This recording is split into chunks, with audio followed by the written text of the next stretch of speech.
केदारनाथ धाम में रात को 2 बजे दिखी एक इच्छाधारी नागिन। कैमरे में कैद घटना देखकर केदारनाथ धाम में मचा हाहाकार। केदारनाथ धाम एक पवित्र, अद्भुत और चमत्कारिक स्थान है, जहां शिव भक्त अपनी श्रद्धा और आस्था से यहां भगवान केदारेश्वर के दर्शन के लिए आते हैं। वहां जाने वाले भक्तों को आनंद, शांति और मोक्ष की प्राप्ति होती है। केदारनाथ में उसके आसपास की जगहों पे बहुत से राज छुपे हुए हैं, जिनके बारे में पता लगाना अभी भी बाकी है। उन्हीं चमत्कार को समझने के लिए भारत के कई सारी कंपनियों ने अपने अद्भुत कार्यक्रम और आयोजन को शुरू किया है, जिसमें भक्तों को केदारनाथ के आसपास का रहस्य और चमत्कार समझने में मदद मिलती है। तो दोस्तों, इस वीडियो में आगे बढ़ने से पहले महादेव के सभी सच्चे भक्त कमेंट बॉक्स में हर हर महादेव जरूर लिखें और चैनल को सब्सक्राइब जरूर कर लें। इंद्रधनुष कंपनी भारत की एक बहुत जानी मानी कंपनी थी, जो केदारनाथ धाम वहाँ के रहस्य का खुलासा और जानकारी के लिए केदारनाथ आया था। वह लोग केदारनाथ धाम के पास एक कैमरा सेटअप करते हैं। इस कैमरे के जरिए वो अपने दर्शकों को उन अद्भुत और अनसुनी घटनाओं के बारे में बताते हैं और उन्हें उनके महत्व समझाने का प्रयास करते थे। रोजाना की तरह कैमरा अपना काम कर रहा था। तभी कुछ दिन बाद शिवरात्रि का दिन आता है। शिवरात्रि की रात में 2 बजे आसपास उनके कैमरे में ऐसा दृश्य कैद होता है, जिसे देखकर सारे लोग दंग रह जाते हैं। जब रात को 2 बजे का समय आया, आसमान के चारों तरफ की चमक खत्म हो चुकी थी और सारी जगह अंधकार छा गया था। तभी कैमरे पर एक हलचल दिखाई दी,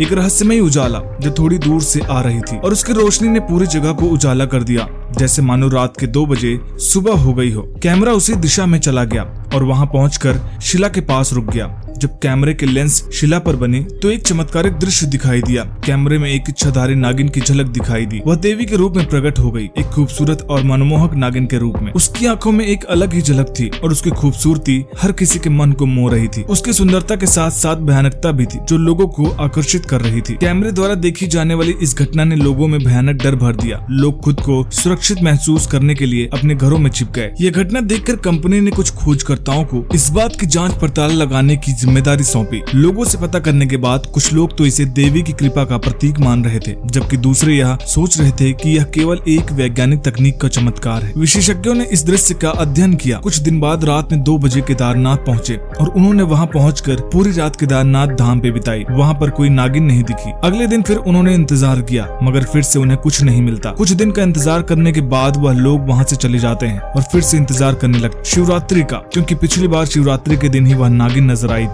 अगले साल फिर शिवरात्रि आती है और खोजकर्ता रात 2 बजे चुपके से केदारनाथ के धाम पहुंच जाते हैं। इस बार उनका इंतजार सफल होता है। उन्हें वह रोशनी दोबारा नजर आती है। वह लोग यह देखकर बहुत चौंक जाते हैं और डर भी जाते हैं। कुछ समय बाद उन्हें वह दिखता है जिसका उन्हें कब से इंतजार था। वही खूबसूरत चेहरा और आंखों में आग लिए वह नागिन बिल्कुल उनके सामने खड़ी थी। वह लोग थोड़ा सा डरे, मगर हिम्मत करके आगे बढ़े। आगे बढ़कर उन्होंने नागिन से बात करने की कोशिश की, पर उनकी हिम्मत नहीं हुई। वो लोग चुपके से बस उसे देखते रहते हैं। वह नागिन वहाँ से आगे बढ़ती है और केदारनाथ के अंदर जाती है और अंदर जाकर वह एक तिजोरी के पास बैठ जाती है, जो आज के पहले वहाँ कभी नहीं थी। जब वह खोजकर्ता उस तिजोरी को ध्यान से देखते हैं तो उनके होश उड़ जाते हैं। वह वहाँ तिजोरी के पास बैठकर एक नागमणि की रक्षा कर रही होती है। वह लोग यह दृश्य देखकर समझ जाते हैं कि यह नागिन हर साल यहाँ प्रकट होती है और यहाँ मौजूद नागमणि की रक्षा करती है। यह बात जब श्रद्धालुओं को पता चलती है तो केदारनाथ में शिवरात्रि का महत्व और भी बढ़ जाता है। अगर आपको यह वीडियो पसंद आई हो तो वीडियो को लाइक करिएगा, चैनल को सब्सक्राइब करिएगा और कमेंट बॉक्स में हर हर महादेव जरूर लिखिएगा।